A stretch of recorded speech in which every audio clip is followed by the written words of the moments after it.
Hello there, everybody. I'm Mr. Empire, and this is Let's Play Sonic & Knuckles Part 2, where we go through Flying Battery Zone. Last time, we went through Mushroom Hill Zone and obtained a ridiculous number of 4 Chaos Emeralds.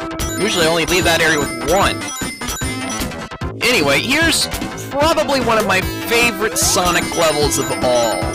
Mainly because of the music. I really love the music of this level, and there have been some great remixes over the years.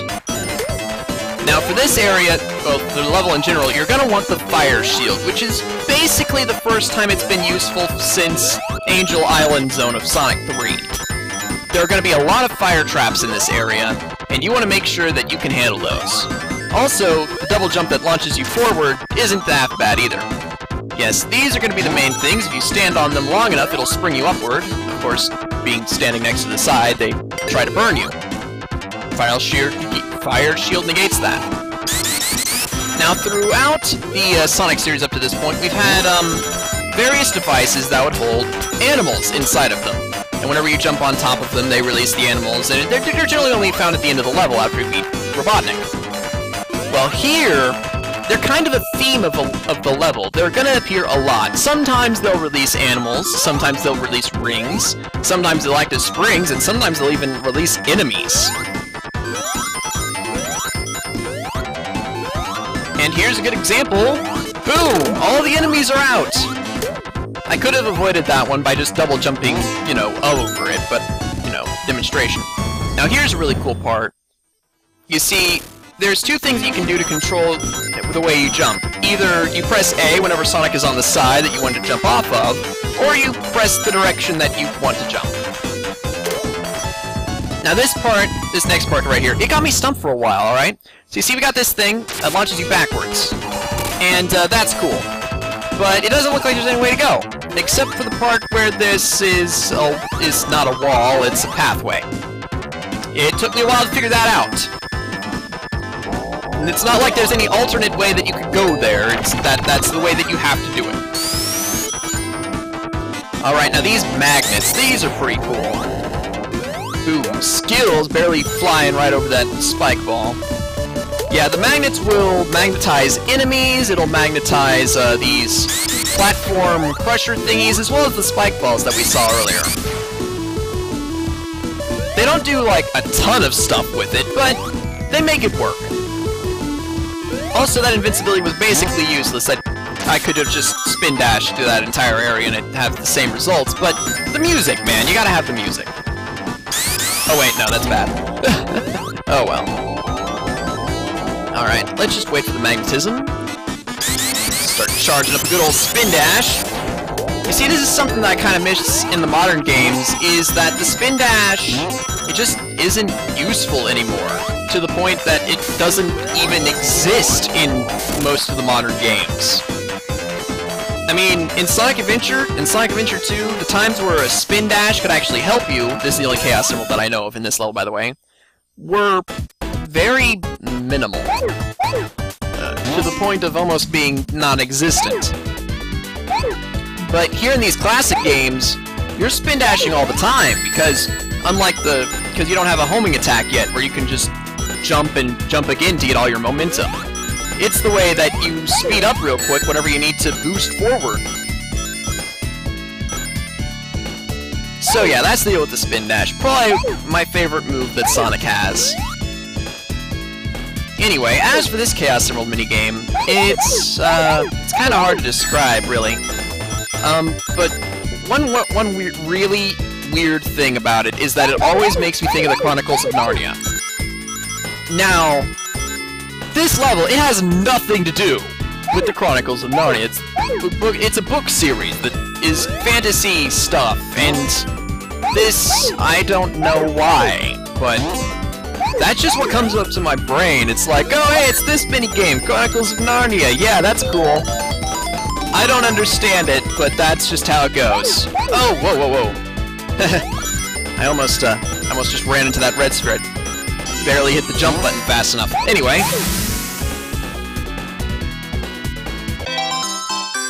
And the Great Chaos Emerald is ours! 5 emeralds down. 2 more to go. I still cannot believe that I have this many Chaos Emeralds this early in the game. Like, normally, that's just the second Chaos Emerald that I get.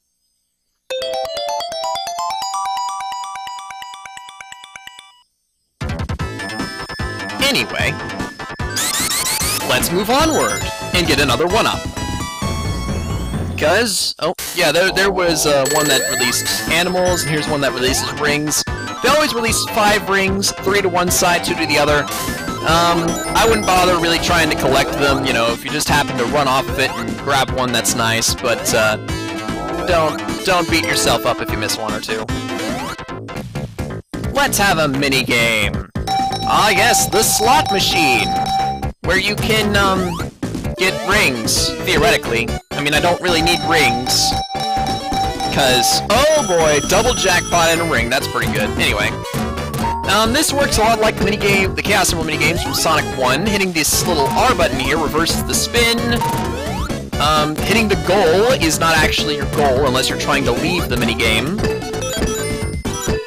The blue boxes, if you hit them enough, will eventually turn into goals. Oh my gosh!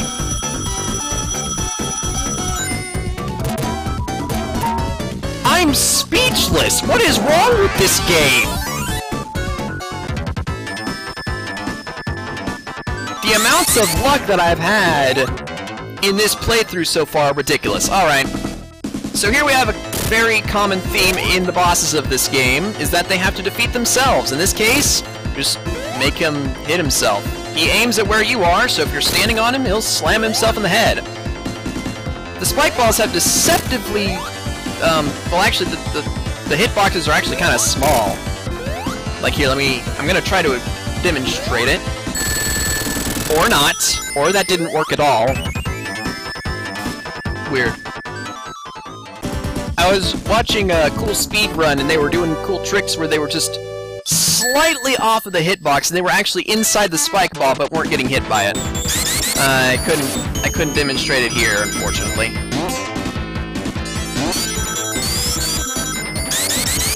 Alright, you want to make sure to grab the chain on the right, because the middle one won't bring you down far enough, and the left one will bring you down so far that you run into a spike. Anyway, so yeah, now I have an electric shield. It, magnetizes rings to you, makes you immune to electrical attacks, and allows you to double jump, which I can't really show right here, but it does. I'll have a moment to show it eventually, I'm sure. We also have these cool elevators, which are actually used to crush you here in a minute. Well, they try to, anyway. This is actually a very dangerous pathway to go down. I would recommend following the elevator that I jumped off of just a moment ago, all the way down.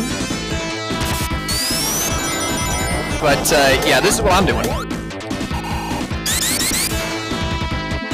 And let's get a fire shield, because, well, it can protect you from more things. Yeah, here we go, see? It's gonna try to crush you. Bam! I would not recommend you going through that pathway as Knuckles, as he is slower. Now then. And here the pathways converge again. But let's go up this time. Let's see what we can find here. And for some reason I stopped spin dashing.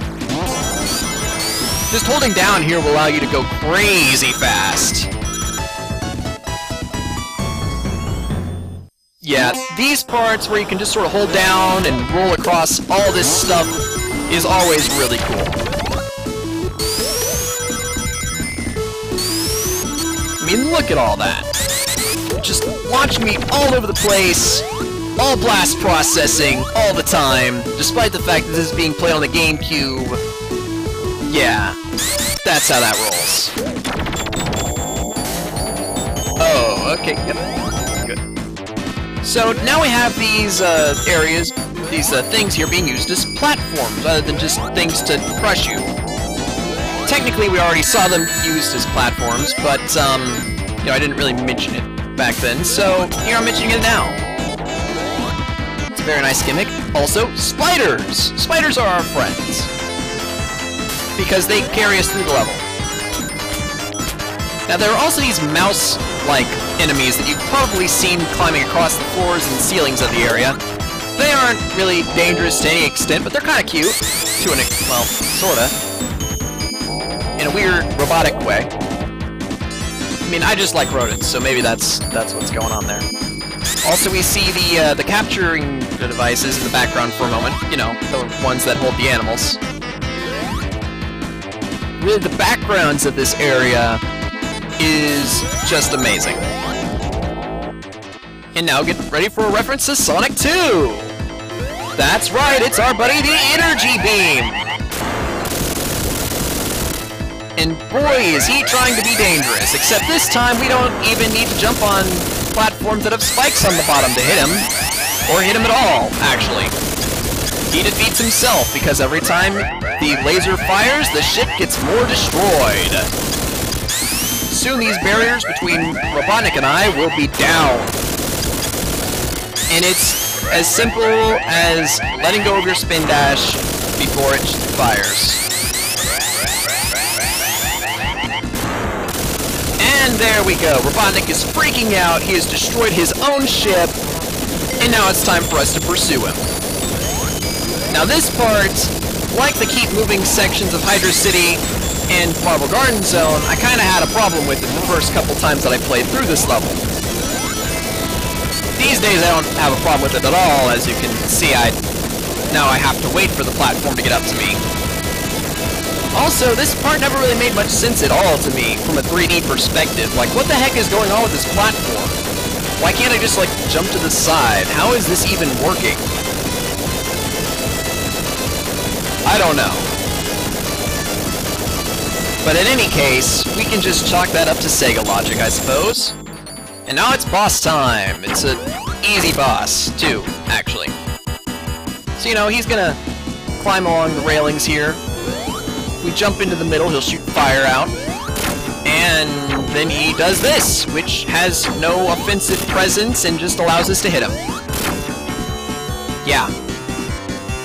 So, you know, this boss is slow and doesn't really present much threat at all. No problem.